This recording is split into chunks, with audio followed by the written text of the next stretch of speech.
Guys, I've looked everywhere trying to find a video or a how-to on replacing the belt moldings on the tailgate of a Square Body Suburban. And from what I can tell, there ain't none out there. I'm hoping this is it, so make sure you stay tuned.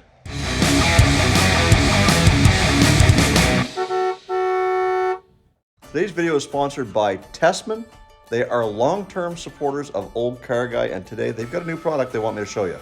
Now, Tessman calls this the Smart Multimeter, and the reason why they call it smart is because it automatically detects AC, DC voltage, as well as resistance and continuity. This new TSM 192 is basically a compact version of their TM 510.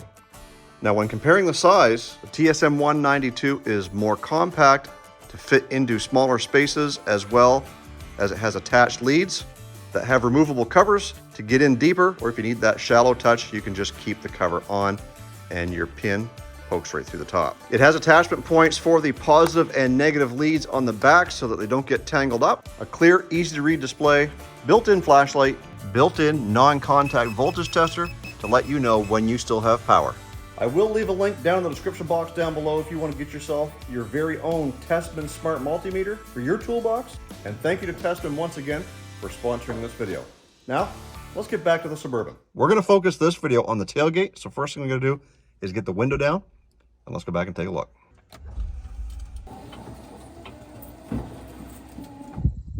So in order to get access to both the inside and the outside felt, we've got to take this panel off. There's a bunch of screws that hold this panel on. They're kind of hidden into the carpet here, and we're going to get this panel off. All right, so as you can see now, we've got that panel off, and in order to get that felt out, they are stapled on from the factory. So every so often, you'll see that you've got a staple. There's one there, and as you go along. So we're gonna have to pry those out of there because it's right into the plastic. I'm not sure if you can see it or not, but they, just like a regular staple, they go in and then they fold in towards each other. So we're gonna get a flat screwdriver, pry those two pieces apart, and then hopefully pull this out of the plastic. Okay, so far what I have found is that by taking the flat screwdriver, you can get underneath the staple and pry up one way to pull one side out. Then you take your linesman's pliers, and once you get in there on the side, you can just kind of roll it out like so, and then the whole thing starts coming loose. So I'm going ahead and starting with getting each one of these all pulled out. Then we'll go back with the pliers, get them yanked out of there. All right, so just like that, we've got this one off, and we didn't damage the plastic panel at all. We've got the new piece here. This fits. I just did a test run. The only difference is that we've got to find some way to fasten it back, because obviously I think it wants you to use some sort of an industrial stapler to fasten that back. We're going to see if we can find something else. The outer molding, as you can see, I've got it here, and it is just basically clipped into place with all of these little clips. So pulling this old one out should just be a matter of getting in there with some pliers and just giving it a little tug, and that whole thing comes out. You want to be careful though, because your glass is right there, and you don't want that just kind of banging up against that metal. You might risk breaking it. So we're going to be very careful. Start at one end and kind of pull it out all the way down to this side.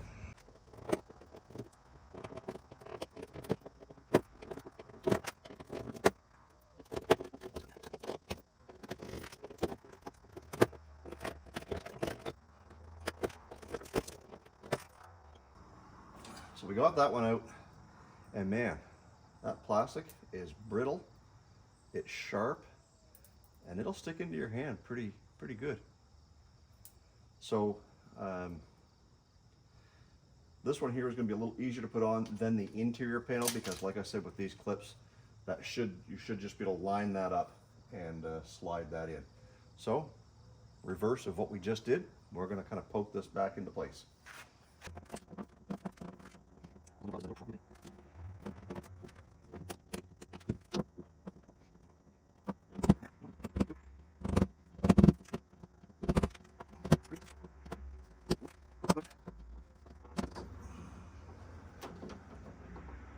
Well, shit, you know what I'm doing, boys? I'm putting it in the wrong side.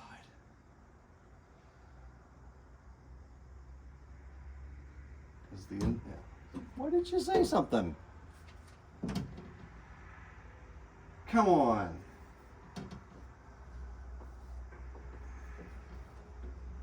Now we gotta get it out of there without wrecking it.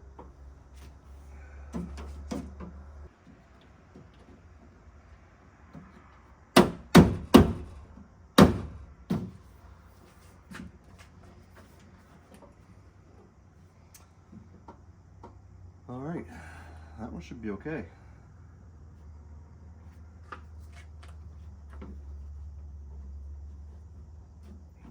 Once that window goes up, that'll press against there and seal up against there again. Get that out in the heat, it should straighten out.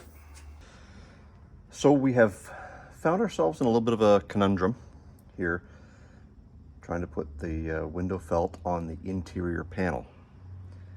And the reason why I say conundrum is because I don't have a stapler strong enough that's going to go through plastic, let alone one that's going to go through plastic and not break it all to crap, because this is all 30-year-old stuff. So I'm thinking what we might have to do is we may have to rivet the new felt into place. I did scour YouTube for about 20 minutes, 25 minutes, looking for ways that people have done this, and I don't see any. So in case you're watching this video, because you're in a position like me, I'm going to try rivets, but I'm going to show you how I think it needs to be done in order for this panel to go back on and not cause any problems. So let's get the tailgate closed and I'll show you what I'm talking about.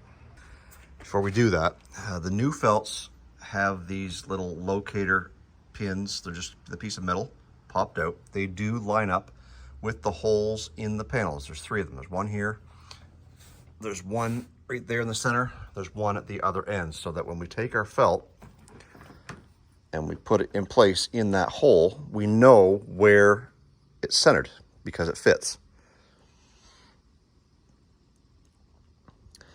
The problem lies if I screw it in, then the screws are going to poke out through the bottom here and not fit up against the flat metal in between the window. We also don't want those screws to hit the window because the window slides up and down. We don't want that going too far. Our rivets are going to stick out a little bit, but let me show you what my goal here is.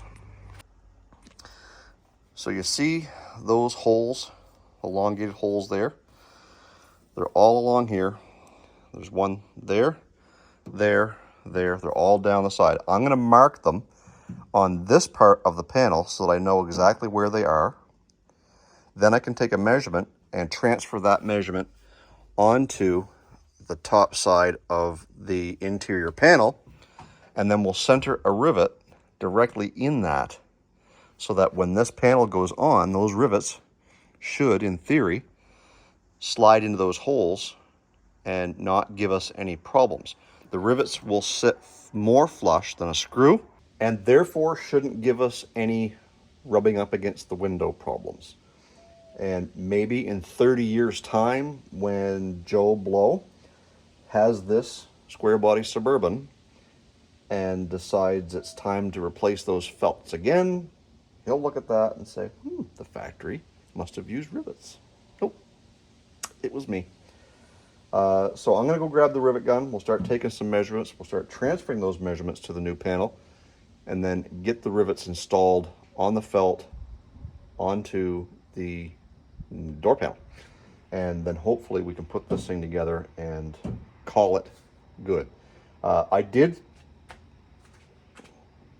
scour the YouTubes for 20-30 minutes looking for how this is done. There ain't no videos on it, folks, so if you're watching this now you know.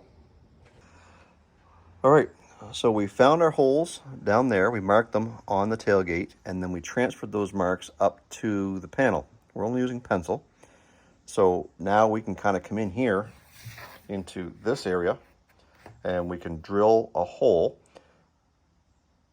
through our felt, through this panel, and then put our rivet in and then hopefully whatever's left of that rivet fits in that hole, and then the panel mounts into place.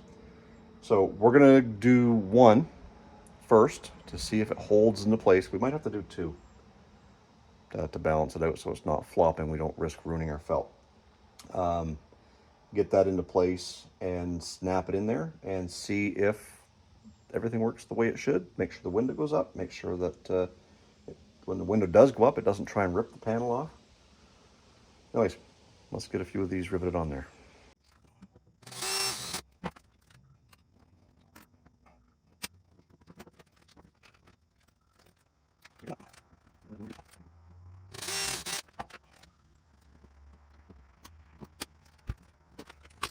All right, so we've got two rivets in. We've got one right there and one right there. And as you can see, they don't stick out hardly at all. So we're gonna test fit this panel on the door or on the tailgate and see if the back side of those rivets line up with those holes and just kind of slide into place. Let's try it.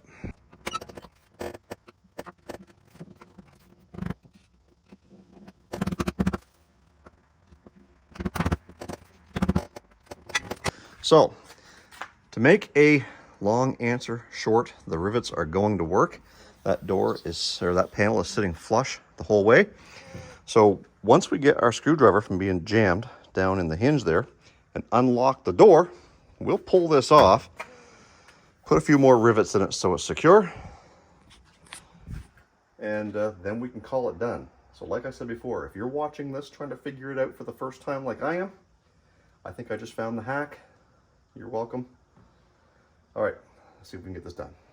All right, there is the belt moldings for the tailgate on a Suburban square body, and it wasn't that bad of a job, a little more labor intensive than I thought it was going to be, but these parts from AMD actually fit quite well. And as I mentioned at the beginning of the video, I will leave a link in the description box for those part numbers from AMD, so you can check those out. Hopefully you reference this video when it comes time to get this thing put together. I didn't see anything out there that that did it, so I'm hoping this is the one. Thank you guys for sticking around this long. We started off this video with rolling this back window down. Now we're going to end it with rolling the window up.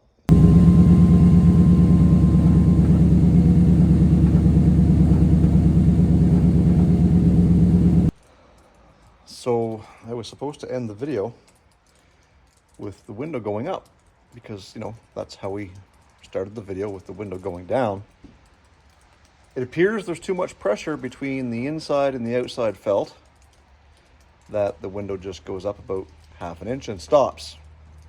So at the risk of burning out the motor, I think what's happened is the rivets on this panel are not setting into the holes properly, therefore pulling that panel back this way. So I think we're gonna have to take that apart one more time and see if we can't get those rivets located in the holes. So we can see right there where the rivets are going in and scratching. On that one, we can see it there. On that one there. That one there. So on and so forth. We know the holes are lining up.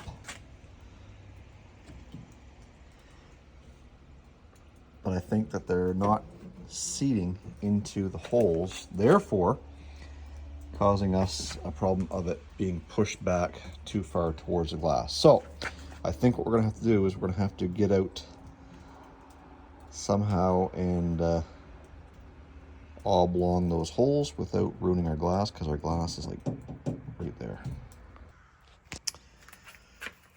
All right, I don't know if this is the right way or not, but we took our little hook and we were able to get it inside there and just give it a little bit of a pry, bending that lower lip and widening that hole a little bit.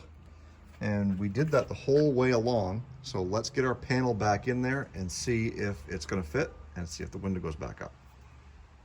All right, that seemed to do something. I think we still got a little bit more work because it went up very, very slow. Seemed to struggle a little bit.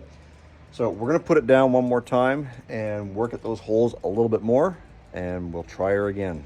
But just know that there are gonna be some modifications you may have to make to get these window felts to fit properly. If you're going to rivet them, screw them in there, or anything but staple them. If you don't have an upholstery stapler that does top and bottom, you're probably going to struggle like I am. Stay focused on the windshield, not the rearview mirror. I love you guys. God bless. We'll see you in the next video.